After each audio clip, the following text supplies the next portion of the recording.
share everything, play fair, clean up your own mess, say you're sorry when you hurt somebody. When you go out into the world, watch out for traffic, hold hands, and stick together.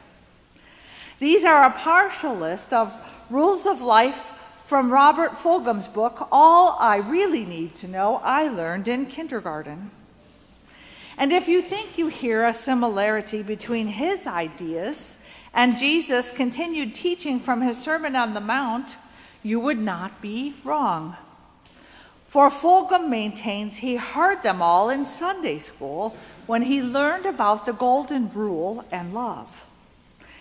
Of course, his list includes a few other ideas, like take a nap every afternoon, and the reminder that warm cookies and cold milk are good for us, that I personally can also get behind in a big way. It's interesting to imagine that, like Mr. Fulghum, the things Jesus preached were some of the same things that he first learned at the feet of his mother, Mary. Yet somehow the rules, as Fulghum writes them, they feel a lot less foreboding than the Leviticus command today to be holy, or Jesus' instruction to be perfect, while seemingly knuckling under to others' hurtful acts of power or aggression.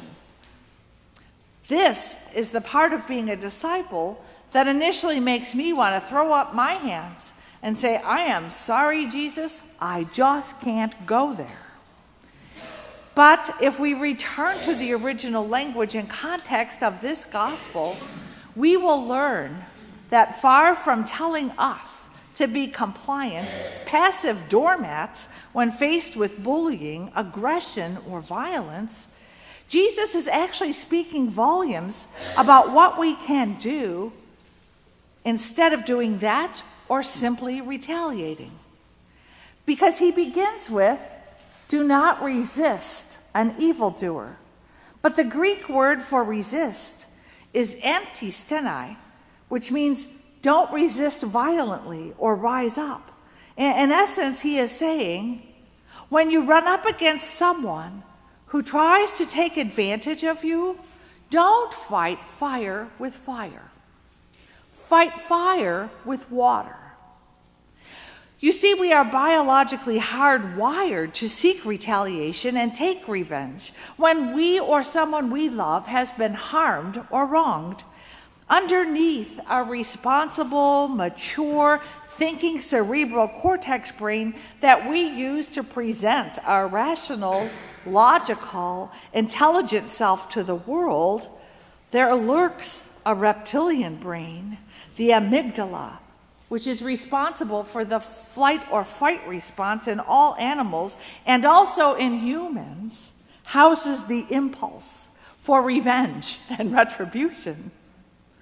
Although it's necessary and useful when real danger is near, it is not generally helpful when we are striving to follow the command to love our enemies, those who would take advantage of or otherwise oppress us. So engaging in retribution, that is fighting fire with fire. In his command to be perfect, Jesus is calling his disciples to rise above that instinctual aggression and instead behave with a sense of maturity and grace that comes from knowing that we are God's beloved. Perfect, not in the sense of sinless or flawless, but in the sense of the Greek teleos, which means to be mature or to be complete, as in reaching a goal. And that is the anchor of agape love. We become perfect when we learn how to fight fire with water. Or, as you might have recently heard, when they go low, we go high.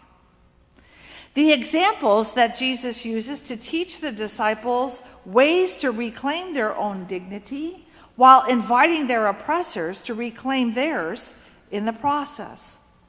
For example, hitting someone on the cheek was a very specific gesture used only by those in a position of more power, as a way to humiliate those with less. And it involved hitting someone with the back of your right hand.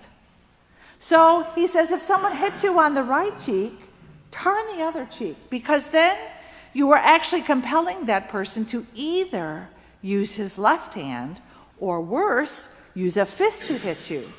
And that, my friends, makes you equals. In the case of offering someone who had already sued you for the shirt off your back, all you had left in the world, which it was illegal, offering them your seton, or your underwear, actually, would have left you standing naked in front of your opponent. And in those times, witnessing another's nakedness was a highly humiliating experience for the viewer. And that second mile thing, Roman soldiers could conscript anyone to carry their extremely heavy backpacks for them, but they could only make you do that for 1 mile. If the soldier demanded more, he could be punished for breaking the law. So imagine if you went that first mile and smiled and cheerfully continued on. You turned the tables on him by exercising your power to choose your own response, and in doing so, regaining your dignity.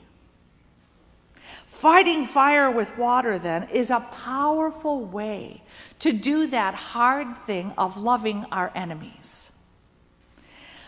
Today, Jesus invites us to embrace a pattern of living that couldn't be further from our most instinctual human nature.